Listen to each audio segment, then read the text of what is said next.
नमस्कार दोस्तों, मैं doctor Komal Bahl. Welcome to my YouTube channel Shri Ayurveda.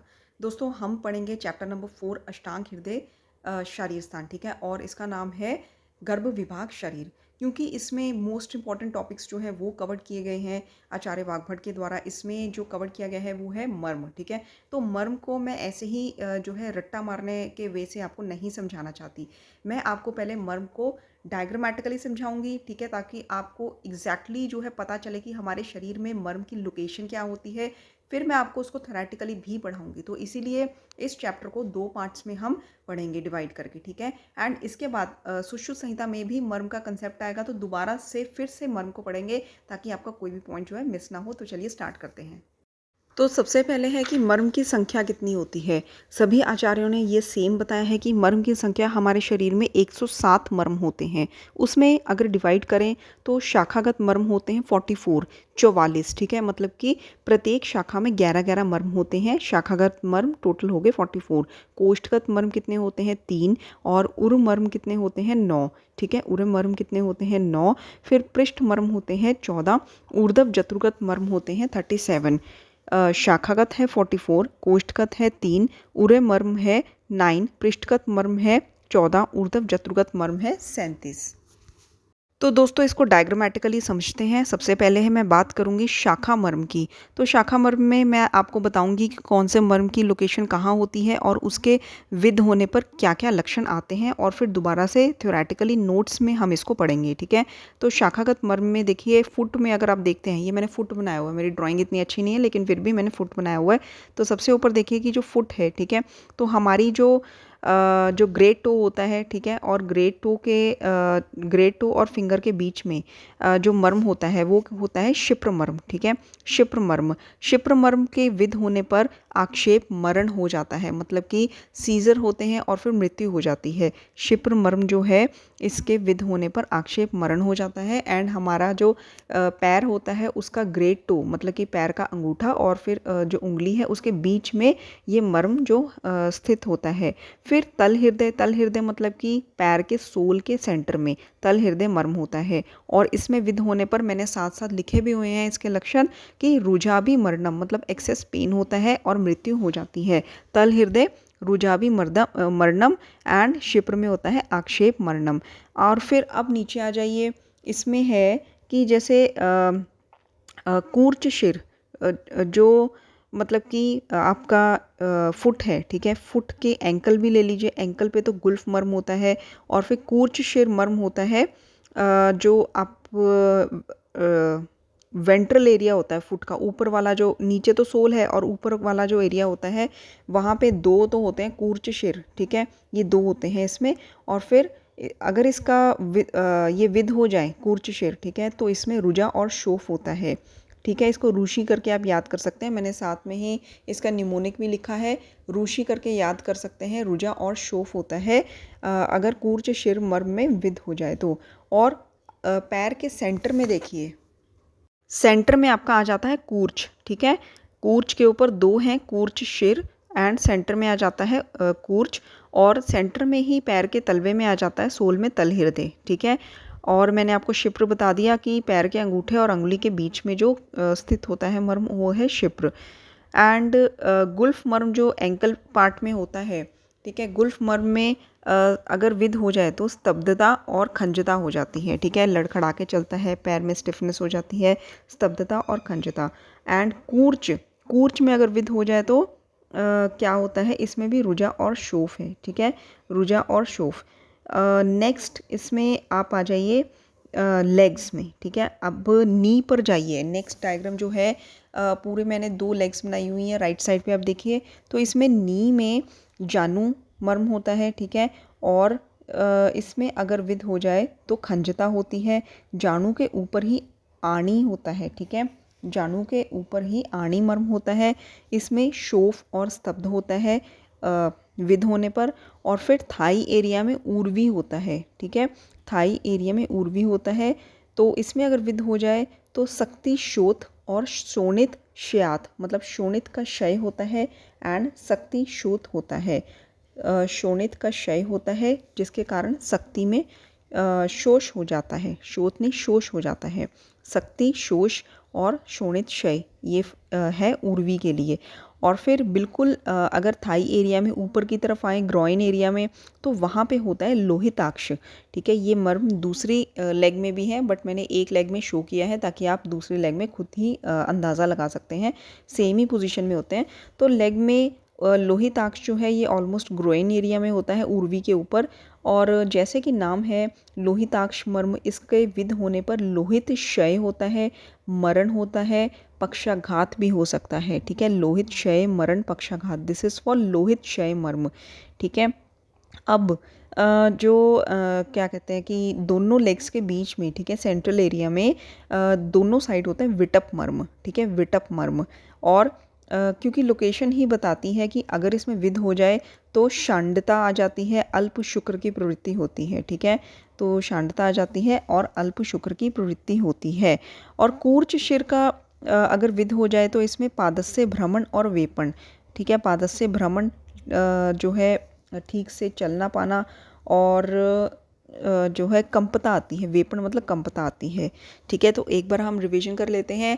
आप फुट की तरफ चलेंगे तो सबसे पहले पैर के अंगूठे और अंगुली के बीच में होता है शिप्रमर्म, ठीक है। शिप्रमर्म के विध होने पर मरण होता है, आक्षेप होता है। फिर जो पैर का तल है, ठीक है, सोल है, उसके सेंटर पे होता है तल हृदय, ठीक है। और इसके विध होने पर रुजा और मरण होता है। और फिर ऊपर की तरफ अगर आप आएंगे तो कूर्च सेंटर में होता है, पादस्य भ्रमण और वेपन इसके लक्षण होते हैं अगर विध हो जाए तो। और कूर्च के ऊपर दोनों साइड होता है कूर्च शिर, ठीक है, रुजा शोफो ऋषि करके हमने याद किया था, कूर्च शिर के लक्षण है। फिर एंकल की तरफ आएंगे गुल्फ, इसके विध होने पर स्तब्ध हो जाता है पाद, मतलब पैर जो है स्तब्ध हो जाता है, खंजता होती है। फिर नीज की तरफ आएंगे, जानू मर्म जो है इसमें क्या होता है, खंजता आ जाती है अगर विध हो जाए, ठीक है। और जानू मर्म के ऊपर है आणी, ठीक है, हल्का सा ऊपर थाइस की तरफ जाएंगे आणी, शोफ और स्तब्धता होती है इससे। और आणी के ऊपर बिल्कुल अपर थाइस में ऊर्वी, ऊर्वी में क्या होता है, शक्ति शोष हो जाता है शोणित के क्षय होने से, अगर ये ऊर्वी मर्म विध हो जाए तो।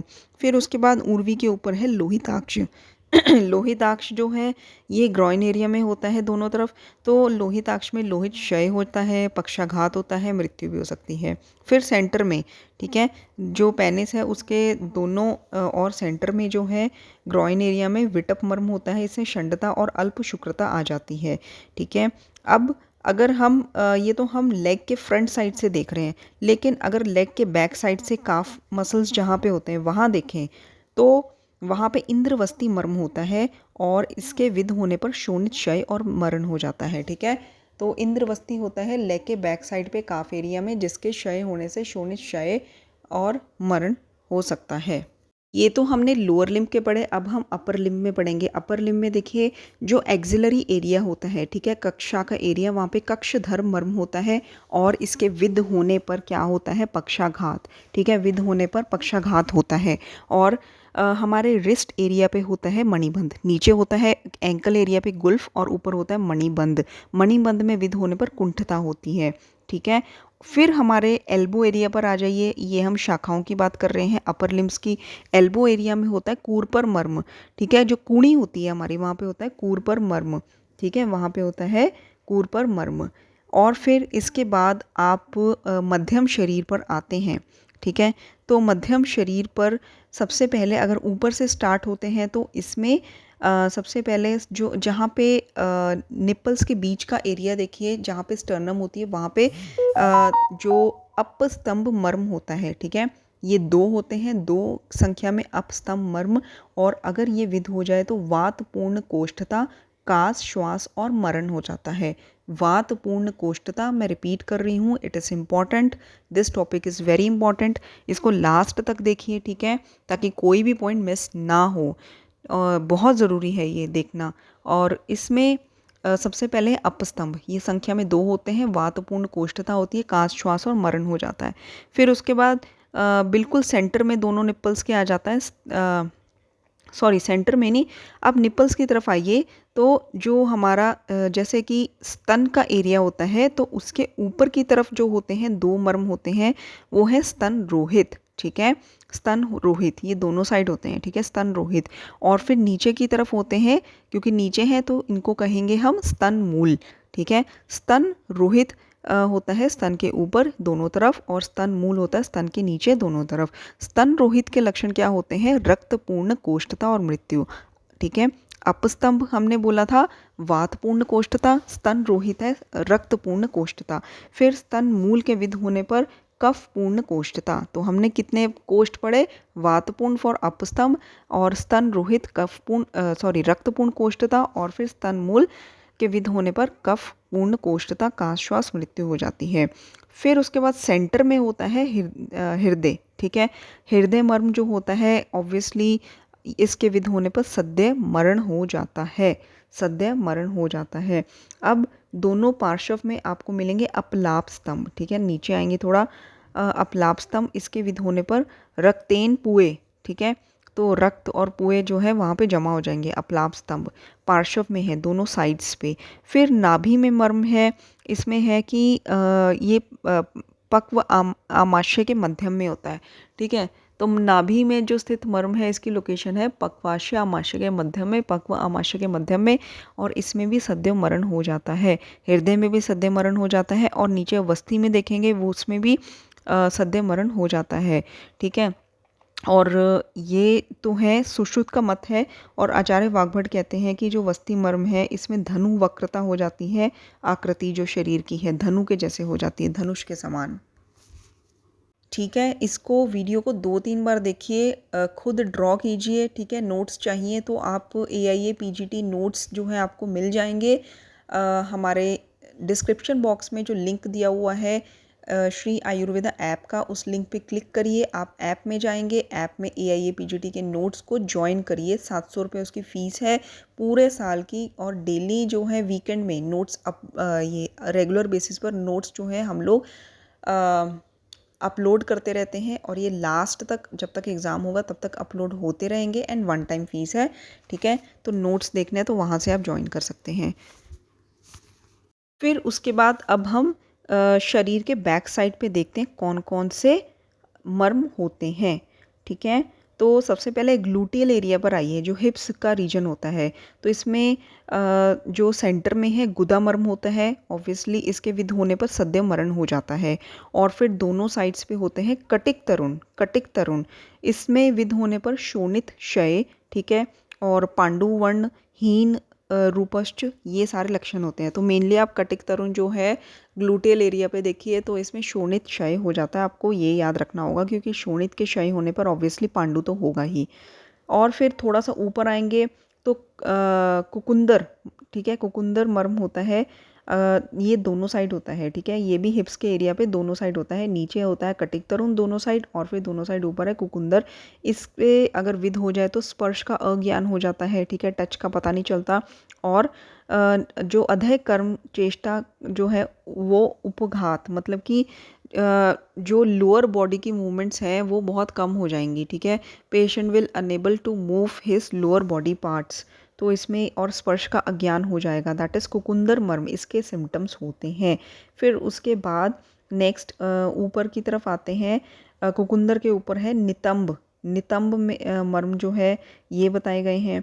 फिर उसके बाद आप बैक एरिया लोअर बैक में आएंगे तो इसमें पार्श्व संधि मर्म होते हैं, लोहित पूर्ण कोष्ठता हो जाती है इसके लक्षण विध होने पर, पार्श्व संधि मर्म, लोहित पूर्ण कोष्ठता, और अधय काय शोष हो जाता है, दुर्बलता, मृत्यु हो जाती है। तो हमने बैक में क्या कहाँ पढ़े? एक तो गुदा मर्म है, ठीक है, जहाँ एनल एरिया में जो स्थित है, ऑब्वियसली जैसा नाम है गुदा मर्म, सद्य मरण होता है इससे। फिर हिप एरिया में आप इसको 3 पार्ट्स में अगर डिवाइड करें तो सबसे नीचे है कटिक तरुण दोनों साइड में, फिर उसके बाद दोनों साइड में कुकुंदर, और फिर उसके बाद नितंब, ठीक है। तो कटिक तरुण में शोणित क्षय, कुकुंदर में स्पर्श अज्ञान, और नितंब मर्म है, ठीक है। इसका सिम्टम बताया नहीं हुआ, बट ओवरऑल सिम्टम ये जनरल सिम्टम यही है कि अधय काय शोष और मृत्यु हो जाती है। पार्श्व संधि में दोनों और जो मर्म होता है इसके विध होने पर लोहित पूर्ण कोष्ठता होती है। अब कुछ और मर्म भी होते हैं, आप इस डायग्राम में देखिए, उस डायग्राम में सारे मर्म जो है मैंने नहीं ड्रॉ किए ताकि कन्फ्यूजन ना हो जाए। तो इस डायग्राम में देखिए बैक पे जो है अपर बैक लोअर बैक में कुछ और मर्म होते हैं। हमने जो है पार्श्व संधि से स्टार्ट करते हैं। हमने पार्श्व संधि का पढ़ा था जिसमें लोहित पूर्ण कोष्ठता हो जाती है विद्ध होने पर। फिर उसके ऊपर सेंटर में दोनों साइड होते हैं बृहति, ठीक है, बृहति। इसमें शोणित अति प्रवृत्ति हो जाती है, मतलब एक्सेस ब्लीडिंग हो जाती है और कॉम्प्लिकेशंस आ जाते हैं, ठीक है। और ये एग्जैक्टली स्तन मूल के पीछे होते हैं बृहति, ठीक है। और फिर उसके ऊपर आ जाते हैं शोल्डर एरिया में अंश फलक, अंश फलक, ठीक है। तो इसमें क्या होता है कि अगर विध हो जाए तो शोष हो जाता है इस एरिया का, ठीक है। बाहु शोष, बाहु शोष हो जाता है, बाहु स्वाप शोष करके आप लिख सकते हैं। बाहु शोष हो जाता है अंश फलक के विध होने पर। और अंश फलक के ऊपर जो है अंश मर्म, इससे स्तब्ध बाहुता हो जाती है, ठीक है। अंश फलक में बाहु शोष होता है और अंश में स्तब्ध बाहुता हो जाती है। तो पृष्ठ मर्म जो है टोटल संख्या में होते हैं 14, ठीक है। तो पार्श्व संधि है, 2 बृहति है, 2 अंश फलक है, 2 अंश है। फिर इससे हमने एक गुदा भी पढ़ा, फिर कुकुंदर पढ़ा, नितंब पढ़ा, ठीक है। तो ये सारे पृष्ठ के मर्म हैं। इसके बाद हम लोग देखते हैं फेस के और कुछ थॉरेक्स मतलब चेस्ट के, थ्रोट के एरिया के मर्म। तो फेस में अगर फ्रंट से हम देखें, बिल्कुल टॉप पे देखिए, बिल्कुल टॉप पे आपका आ जाता है अधिपति मर्म, ठीक है, बिल्कुल टॉप पे, ठीक है। स्कल के सेंटर में देखिए अधिपति मर्म, जहाँ पे आपको ये नीला निशान दिख रहा है, ठीक है। तो ये है अधिपति मर्म। तो ये अगर विध हो जाए तो सद्य मरण हो जाता है, ठीक है। अब आप देखिए कि लेफ्ट साइड पे टेम्पोरल एरिया में देखिए तो शंख मर्म होता है, इसमें भी सद्य मरण हो जाता है। फिर वहीं पे आवर्त मर्म है, इससे क्या होता है कि दृष्टि उपघात होता है और अंधता होती है, ठीक है। दृष्टि उपघात होता है और अंधता होती है आवर्त में, ठीक है। आवर्त के पास ही शंख मर्म है और इन दोनों के बीच में ऊपर को देखिए उत्क्षेप मर्म है, ठीक है। ये शंख के ऊपर की ओर है उत्क्षेप मर्म, ठीक है, उत्क्षेप मर्म ये शंख के ऊपर की ओर है। एंड नेक्स्ट है कि दोनों आईब्रोज के बीच में देखिए, दोनों आईब्रोज के बीच में अगर आप देखेंगे तो इसमें है स्थपनी मर्म, स्थपनी मर्म, ठीक है। दोनों आईब्रोज के बीच में देखेंगे स्थपनी मर्म है। और फिर उसके बाद आईज के साइड पर देखिए लेटरल एरिया पर ये है अपांग मर्म, ठीक है। अपांग वैसे तो आईज की नेत्र की मैं आपको शलाके में पढ़ाऊंगी कि संधियाँ 2 होती हैं जो कॉर्नर्स होते हैं, ठीक है। जो मिडल की तरफ होता है दैट इज़ कनीनिका संधि और फिर लेटरल की तरफ अपांग संधि। तो अपांग जो है अपांग संधि के पास ही जो मर्म होता है वो अपांग होता है, इसमें भी अंधता दृष्टि उपघात होता है। फिर नोज़ में जो मर्म होता है दैट इज़ फण, फण, ठीक है। ये घ्राण मार्ग में होता है और ये गंध का ज्ञान जो है अज्ञान हो जाता है, मतलब इसमें अगर विध हो जाए तो गंध का ज्ञान नहीं होता है। फिर उसके बाद लिप्स के पास मर्म होता है श्रृंगाटक मर्म, इसमें भी सद्य मरण हो जाता है, ठीक है। तो हमने क्या पढ़ा, सबसे पहले सबसे ऊपर सेंटर में अधिपति मर्म, इससे सद्य मर्म हो जाता है। फिर उसके बाद आप लेटरल साइड में आइए, ठीक है, शंख मर्म होता है, इसमें भी सद्य मरण हो जाता है। फिर उसके बाद शंख मर्म के नीचे आपका शंख मर्म के ऊपर आ जाता है आवर्त मर्म, सॉरी शंख मर्म के ऊपर आ जाता है उत्क्षेप मर्म, ये शंख मर्म के ऊपर होता है उत्क्षेप, और दोनों के बीच में आ जाता है आवर्त मर्म, ठीक है। इसमें भी अंधता और दृष्टि नाश हो जाता है।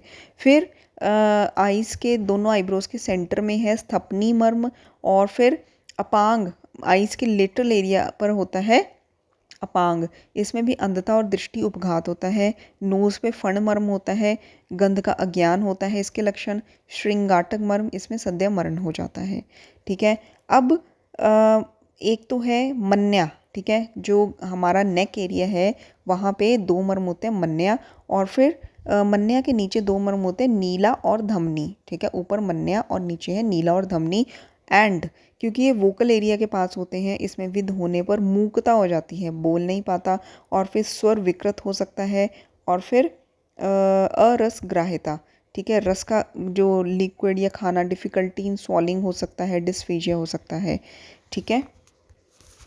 अब जो हमारा फेस है उसके बैक साइड पे देखिए, तो बैक साइड पे कान के नीचे अगर आप देखते हैं तो वहाँ पे होता है विधुर मर्म, ठीक है। ईयर के नीचे देखते हैं विधुर मर्म होता है और इसमें बधिरता आ जाती है अगर इसका विध हो जाए तो, ठीक है।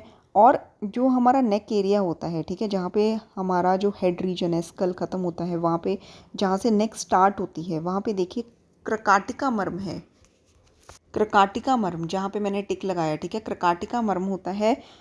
इसमें चल मूर्धता मतलब कि अगर इसका विध हो जाए, ठीक है, तो इसको इसमें चल मूर्धता आती है, मतलब गर्दन जो है लगातार जो है उसमें कंपन आता है। बहुत सारे लोग आपने स्पेशली पार्किंसंस के पेशेंट अगर देखे हैं तो उसमें गर्दन जो है हिलती रहती है, तो उसको बोलते हैं चल मूर्धता। क्रकाटिका मर्म में चल मूर्धता आ जाती है, विधुर में बधिरता आती है। बधिरता विधुर का बहुत ज़्यादा कॉमनली पूछा गया है, ठीक है। आवर्त भी पूछा गया है काफ़ी बार, ठीक है, जिसमें अंधता और दृष्टि नाश होता है। अपांग का भी पूछा गया है। फिर और कौन सा पूछा गया है, ये तीनों हो गए। एक उसका भी पूछा गया है जो मैंने आपको बताया था, जिसमें अल्प शुक्रता हो जाती है और जिसमें अल्प शुक्रता के साथ शांडता हो जाती है, विटप मर्म। उसके रिलेटेड भी क्वेश्चन कई बार पूछा जा चुका है।